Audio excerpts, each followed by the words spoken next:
बर'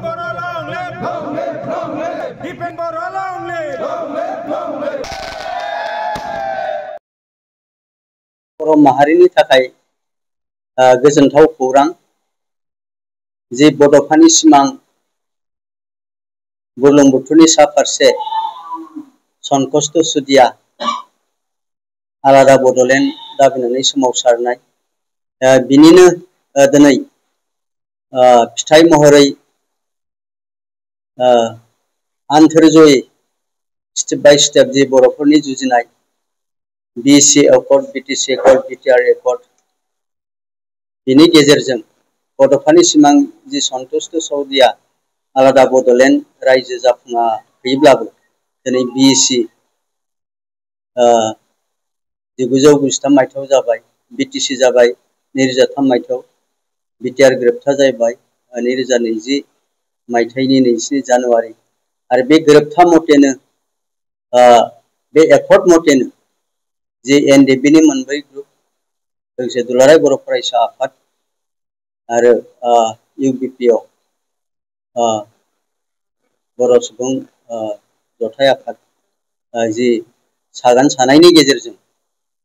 जि सानजाहा गहपुरनि सिमुलुगुरिसिम सिमा बारायनायनि बाथ्रा आरो बेखौ जोङो जोबोद गोजोननाय मोनदों बिटिआर सरकारा नोंथांमोना मिथिगौ दुलाराय बर' फरायसा आफादनि 2024 मायथाइयाव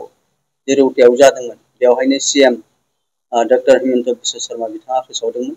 आरो बेनि उनावहाय जि 60टा गामि सोनाय बेयो जादोंमोन आरो दिनै बे गामिफोरखौ जोङो 60टा समस्ति बानायनानै जि एरिया एक्सटेनसन खालामनायनि बाथ्रामोन नाथाय नैबे 2025 मायथाइ बिटिसि बिसायख'थिनि सिगां बियो समस्ति जायाब्लाबो बिनि गासै 60टा गामिनि जि बर' फिसाफोर 40,400 जि 44,000 44,000 बेखिनि बर' फिसाफोरा फैबाय थानाय 2025 बिटिसि बिसायख'थियाव भट होनो मोनगोन आरो बिनि थाखाय बेजों लोगोसे आरो माखासे दरंनि बा गुबुन गुबुन जि आसामनि पार्टआबो जोंनो नैबे बिटिआर एकर्डआव हाबदों बे हिसाबै जोङो नैबे थांनाय 6 तारिखनि जि 5 तारिखनि नटिफिकेसन बेनि जुगिदि गासै 81टा 81 भिलेजेस भट होनो मोनसिगोन बे गामिनि बा बै गामिनि 81 भिलेजनि गासै भटार्स बिथांमोना गुबुन गुबुन समस्तियाव भट होनो मोनगोन जेरै रौतायाव बेबायदि 19टा गामि बिदिनो हरिसिंगायाव 19टा गामि जोंनि धनस्रियाव 29टा गामि बिदिनो बागानपारायाव 4 गामि गयबारियाव 6टा गामि मुदैबारियाव 1 गामि खालिंजराव 1 गामि बेबायदि आरो पासनि सेरफाङाव 2 गामि बिथांमोना बे समस्तिफोरावहाय बुजाब जाबाय आरो बिथांमोना भट होनो मोनसिगोन जों बिथांमोनखौ बरायदों आरो स्पेसियेलि जों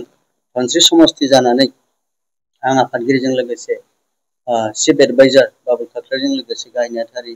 बाबिल दैमारि आरो डिस्ट्रिक्ट इउथनि भाइस प्रेसिडेन्ट किशोर बसुमतारी इउथनि जोंहा आफादगिरि राजिब नार्जारिजों लोगोसे ब्लकनि गासै दैदेनगिरि जोङो जोबोद गोसो गुदुङै जोङो बरायदों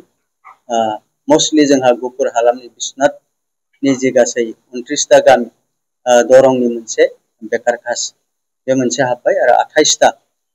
जोंहा बिश्वनाथनिफ्राय हाबबाय दा जों बिश्वनाथबासि जाय बिथांमोना दिनै जोंनि धनस्रि समस्तियाव हाबबाय धनस्रि समस्ति इउपिपिएल राजखान्थि हान्जानि जानानै बे समाव जों गोजोनथाव मोनसे रादाब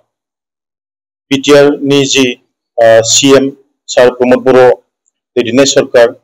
आरो जोंनि मानिजाथाव दुलाराय बर' फरायसा आफादनि मानिजाथाव दिपेन बर' सारमोननि दैदेननायाव बर' जाथिनि जि सानजा फारसे थानाय गहपुरसिम जि सिमा बारायनायनि हाबाफारि बियो गासै जोंनियाव 60टा जि समष्टि जानो गोनां बे जायाखैब्लाबो फैबाय थानाय 2025 मायथाइनि जि बिटिआरनि इलेक्सन बेयाव बिथांमोना दिनै जोंनि गेजेराव फैनानै भट होनो मोनसिगोन। दा बेखाय जोङो जाय 28टा गामिया दिनै धोनस्रि समष्टियाव हाबबाय जों बिथांमोनखौ गोसो गोरबोनिफ्राय जों बरायहरदों आरो मोनसे गामि दरंनिफ्राय जाय मोनसे गामिया हाबबाय जों बिथांमोनखौबो जों बरायदों मानोना बिथांमोनाबो दिनै जोंनि नं 37 धोनस्रि इउपिपिएल राजखान्थि हान्जायाव बिथांमोनाबो जोंजों लोगोसे एखेहैनो भट होनो मोनसिगोन आरो जोङो खौसेथिनो नैबे जौगानायनि खामानिखौ मावनो थाखाय जों नाजादों। बेखाय जाय गामिफोरा जोंनि मानिजाथाव सिएमनि दैदेननायाव बिथांमोना हाबबाय जों बिथांमोनखौ जों बरायदों आरो आङो जोबथानायाव जोंनि मानिजाथाव बिटिआरनि सिएम सार प्रमद बर' सारखौ जों धोनस्रि समष्टिनिफ्राय जानानै सारखौ जोङो गोजोननाय बावहरदों आरो फैबाय थानाय समाव जोंजों लोगोसे थानानै जौगानायनि बिथिङाव खामानि मावलांगोन आं बेखौनो बुंनाय थाबाय।